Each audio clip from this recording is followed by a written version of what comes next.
로마서 8장 11절 말씀 읽겠습니다. 예수를 죽은 자 가운데서 살리신 이의 영이 너희 안에 거하시면 예수 그리스도를 죽은 자 가운데서 살리신 이가 너희 안에 거하시는 그의 영으로 말미암아 너희 죽을 몸도 살리시리라. 기도하겠습니다. 오늘도 우리로 하나님 뜻과 하나님의 세계를 알게 하실 줄 믿습니다. 예수 그리스도의 이름으로 기도합니다. 아멘. 우리는 계속 성령 하나님의 내주하심을 근거로 우리의 신앙의 이해를 풀어가고 있습니다. 지난 시간에 저는 성령 하나님의 이름이 아들의 영이라고 말씀드렸습니다. 우리가 하나님의 아들 되는 원리는 하나님의 형상으로 창조된 사람에게 이 아들의 영이 내주하신다는 것을 알게 되었고, 이 아들의 영이 내주하심으로 예수 그리스도를 믿는 사람들은 하나님의 아들이라고 불리우게 된다는 것을 알게 되었습니다. 지금까지 우리의 신앙을 이해해 오면서 우리가 하나님의 아들이 되는 것은 구원받은 신자를 그렇게 불러주시는 하나님의 인정함처럼 이해하였습니다. 그러나 보다 본질적으로 예수 그리스도 믿는 하나님의 백성들은 아들의 영이라 불리우는 성령 하나님이 내주하심으로 하나님의 아들들이라는 호칭이 당위적으로 부여되는 것입니다. 이것은 아들의 영이 없는 사람들과 선명한 존재의 양상의 차이를 보여주는 것입니다. 성령 하나님의 내주하심으로 사람에게 벌어지는 것은 단순한 인식구조 정도의 변화가 아니라 그 변화의 근간에는 보다 근본적인 존재 양상의 변화가 있는 것입니다. 성령 하나님의 내주하심으로 하나님의 아들들이라는 근본적인 신분의 변화가 생기는 것입니다. 무엇보다 이것은 사람들이 불러준 호칭이 아니라 하나님께서 예수 그리스도를 믿는 하나님의 백성들에게 주시는 호칭이라는 사실입니다. 그러기에 어떤 외부적인 요인으로 이 호칭이 지워지거나 변경되는 것이 아닙니다. 예수 그리스도를 믿는 모든 사람들에게 하나님께서 불러주시는 친근함과 애정의 표현인 것입니다. 이런 아버지와 아들의 관계에서 당연히 돌보고 살펴주고 사랑을 쏟는 관계로 완전한 전환이 일어났음을 의미하는 것입니다. 우리의 안목이 여전히 세상 가운데 있기 때문에 이 영광이 무엇인지 흐릿하게 보고 여전히 세상에 속한 사람인 것처럼 살아가지만 실상은 그 찬란한 영광 가운데 있는 것입니다. 이 모든 것이 성령 하나님의 내주하심으로 기인한 것입니다. 오늘은 우리가 예수 그리스도께서 부활하신 날을 기념하는 날입니다. 그러나 엄밀히 우리가 지키는 이 매 주일이 예수 그리스도의 십자가와 부활을 기념하는 날이라는 것을 기억했으면 합니다. 왜냐하면 안식일에서 주일로 바뀌게 된 것은 안식을 제정한 하나님이 십자가에서 죽으시고 부활하신 날, 이 날에 예수님께서 제자들과 만나셨고 그 이후에 모든 교회는 이 날, 즉 부활하신 첫날을 거룩하게 지키기로 결정하였기 때문입니다. 또 주일 성수의 정당성은 예수 그리스도의 죽은 시간이 안식을 의미하는 것이 아니라 보다 본질적으로 안식은 처음부터 회복과 새롭게 하심의 의미가 있었기 때문입니다. 그 죽음으로부터 회복, 즉 예수 그리스도의 부활을 그때를 주일로 정한 것입니다. 결국 주일은 예수 그리스도의 십자가의 죽으심으로 사람의 모든 죄와 죄의 결과들을 처리하심과 죄의 결과인 사망으로부터의 부활하신 날, 그날을 기념하는 날입니다. 기독교는 본질적으로 1년 52주가 우리의 부활을 바라보며 예수 그리스도의 부활을 기념하는 날인 것입니다. 오늘은 부활절인 관계로 조금 다른 얘기를 해보려고 합니다. 이미 부활은 주체가 성령 하나님이라는 사실을 설교를 통해서 알게 되었을 것이라 생각됩니다. 이번 주 본문 말씀 읽어보겠습니다. 예수 그리스도를 죽은 자 가운데서 살리신 이의 영이 너희 안에 거하시면 그리스도 예수를 죽은 자 가운데서 살리신 이가 너희 안에 거하시는 그 영으로 말미암아 너희 죽을 몸도 살리시리라. 여기서 우리는 예수 그리스도와 사람을 부활시키는 분이 성령 하나님이시라는 것을 알게 되었습니다. 우리의 부활이 성령 하나님의 주도로 일어난다는 것을 기억했으면 합니다. 그렇기 때문에 우리의 부활에도 우리가 무엇을 더할 것은 없습니다. 이미 우리는 부활의 의미를 성령 하나님의 내주하시면서 계속 설명하고 있기 때문에 더 설명하지 않으려고 합니다. 죽으시고 부활하신 것에 대한 서사적 묘사는 다른 목회자의 정성껏 준비된 설교를 들으시면 충분할 것이라 생각됩니다. 제가 알지 못하는 부분까지 충분히 설교하기 때문에 그것을 통해 예수 그리스도의 죽음에 대한 많은 정보를 얻을 수 있을 것이라 생각됩니다. 저는 십자가 사건에서 가볍게 여겨지고 또 간과되고 있는 부분을 설명하려고 합니다. 또 계속해서 강조하는 부분이 있습니다.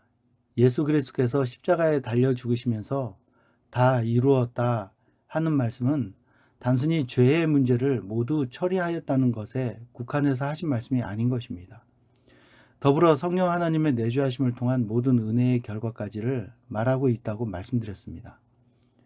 이러한 설명이 가능한 것은 십자가를 지시는 바로 직전까지 제자들에게 계속 그리고 반복적으로 예수 그리스도께서 죽는다는 것과 떠나신다는 것, 그리고 성령 하나님을 보내신다는 것을 강조하고 있기 때문입니다. 그것도 한두 번 이야기를 하시는 것이 아니라 이해가 될 때까지 설명하셨고, 이해가 될 수 있도록 대화를 이끌어 가시는 것을 보면서 더욱 확신하게 되는 부분입니다. 이 세 부분을 기억하였으면 합니다. 죽으심, 떠나심, 보내심. 일반적으로 사람들의 십자가 사건 묘사는 잔인하고 참혹하고 처절함에 집중되어 있습니다. 그러나 예수 그리스도의 직접적인 묘사는 위의 세 가지 죽으심, 떠나심, 보내심 자체에 보다 집중하고 있다고 생각됩니다. 보통 어려움을 겪는 사람은 자신의 어려움 자체에 집중하게 되어 있지만 예수 그리스도의 글에는 당신께서 겪는 고초에 대한 것보다는 죽음의 당위성과 그에 따라 일어날 일들에 대한 묘사에 더욱 집중되어 있기 때문입니다. 더욱이 십자가의 사건에서도 죽으시기까지의 과정적인 묘사에 초점되어 있고, 처절한 죽음에 대한 묘사는 영화나 미디어에서 묘사하는 것과는 그 분량 자체가 되지 않을 정도로 빈약하게 묘사되어 있습니다. 더욱이 구약에 오실 예수 그리스도에 대한 묘사에서도 같은 경향을 보인다는 것입니다. 그것은 성경의 묘사가 죄를 담당시키시고 그 문제의 본질을 해결하는 것에 예수 그리스도의 죽으심이 초점되어 있기 때문일 것입니다. 또 죽으심과 그 결과로 발생하는 근본 하나님과 하나님 백성의 회복에 초점되어 있기 때문일 것입니다. 십자가의 처형과 그 과정의 참혹함에 대한 것을 축소시키려는 것이 아닙니다. 단지 성경은 보다 본질적으로 문제와 문제의 해결을 이루는 분이 누구인가와 그것이 의미하는 것이 어떤 의미인가에 초점되어 있다는 것을 말하려는 것입니다. 마치 그러한 참혹함과 비참함은 해석하는 각 개인의 인지 감각에 맡기고 오히려 그 죄와 죄의 결과 그리고 그 해결의 결과에 대해서는 어떤 개인의 의견을 반영하지 않겠다는 의지가 보입니다. 이렇게 십자가, 죽으심, 부활, 떠나심, 보내심에 대한 내용을 보다 구체적으로 마치 어떤 개념을 해설하듯이 명확하게 설명하시므로 하나님께서 제시하시고자 하는 구원의 참 의미에서 벗어나지 않도록 하겠다는 의지를 보이고 계신 것입니다. 구약의 이사야서 53장 5절에 보면 그가 찔림은 우리의 허물 때문이요 그가 상함은 우리의 죄악 때문이라. 그가 징계를 받음으로 우리가 평화를 누리고 그가 채찍이 맞음으로 우리가 나음을 받았도다. 구약의 묘사들 역시 우리가 이해할 수 있는 범위에서 누리는 평화와 나음은 십자가 사건 이후에 일어나는 일들입니다. 이것이 간략하게 설명되어 있긴 하지만 명확하게 그것이 주는 의미가 죽음의 참혹함이 아니라 예수 그리스도께서 당하신 일들을 통해 발생하는 결과에 초점되어 있는 단어들입니다. 지금까지 우리는 예수 그리스도께서 직접 그리고 계속해서 그리고 반복적으로 이해시키시는 성령 하나님을 보내신다는 것을 통해 명확하게 보게 된 것이 있습니다. 그렇기 때문에 예수 그리스도의 죽음의 참 의미는 죄의 해결과 성령 하나님의 내주하심까지로 보는 것이 온당합니다.